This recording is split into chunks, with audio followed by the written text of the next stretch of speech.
السلام عليكم ورحمة الله وبركاته. أهلا بكم أعزائي المتابعين.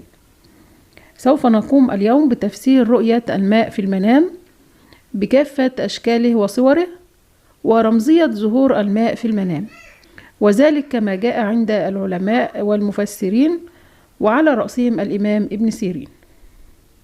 والماء هو أصل الحياة لأن به حياة كل شيء، ورؤية الماء في المنام تأتي عادة لترمز إلى عيش الإنسان وكسبه وماله وذريته، كما تدل أيضا على الإسلام والعلم، وتدل على الجنين والنطفة في رحم الأم لأن الله تعالى سماها الماء، وتدل أيضا على الخصب والنماء والرخاء، وقد يأتي في مواضع أخرى ليدل على الشدة والمرض والهلاك.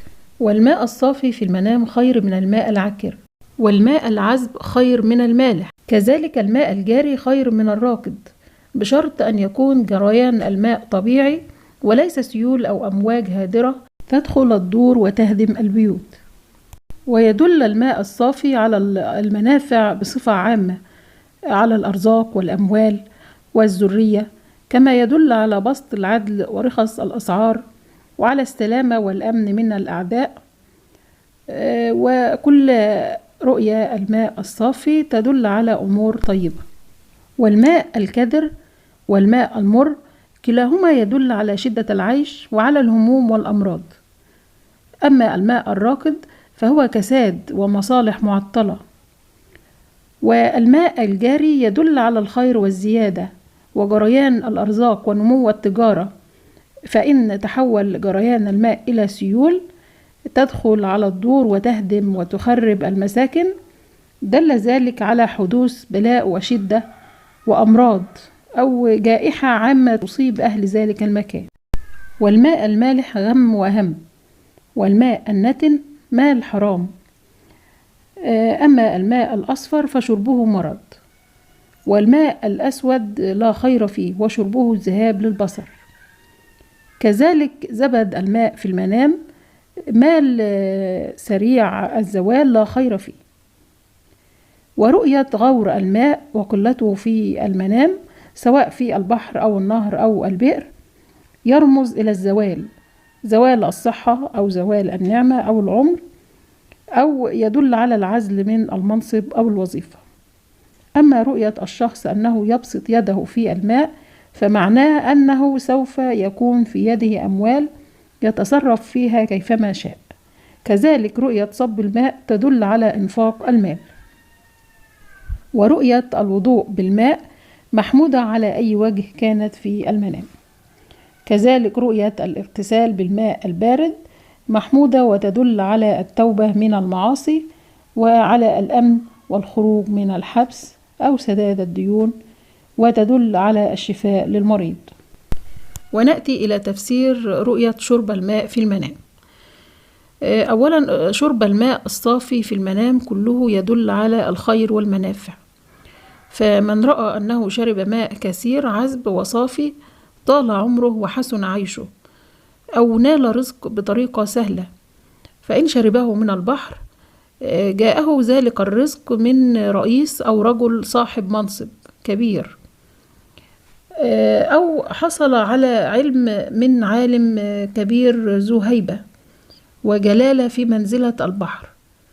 وإن شربه من نهر نال مال من رجل حاله كحال ذلك النهر بين الأنهار. أما إن رأى أنه يشرب ماء من بئر فهو إما شفاء من مرض أو زواج أو الحصول على أموال بطريقة فيها مكر، لأن البئر حفر في الأرض، وكل حفر في المنام يدل على المكر.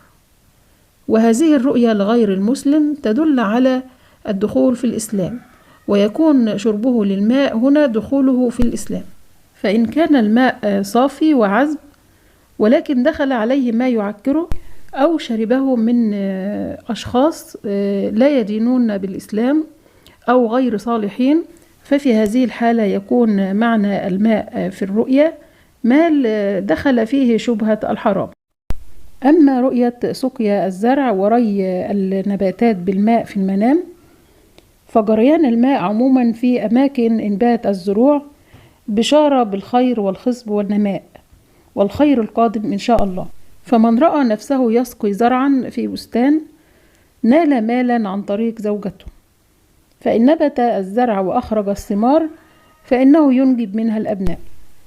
أما إن يرى الشخص أن دارا بعينها قد انفجرت فيها عيون الماء وسالت الماء من تلك العيون، فمعنى ذلك أن في هذه الدار إن كان يوجد مريض فقد دنا أجله، وسوف تبكي عليه عيون من في الدار حزنا، أو أن هناك مسافر ويودعه أهل الدار بالدموع، أو حدوث مشاكل وخلافات بين أهل ذلك المنزل.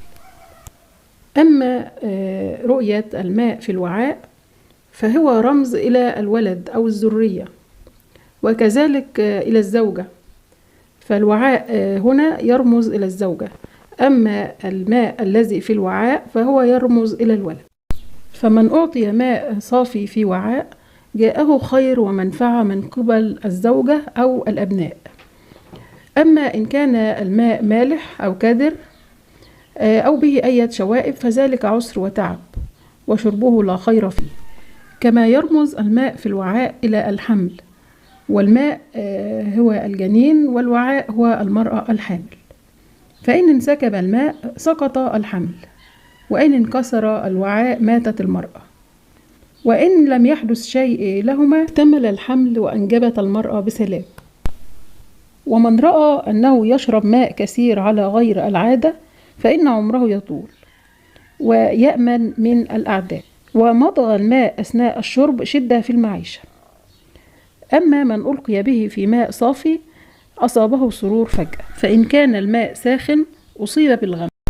ورؤية المشي فوق الماء تدل على الغرور أو المخاطرة في أمر من الأمور، فإن خرج من الماء سلم وقضيت حاجته.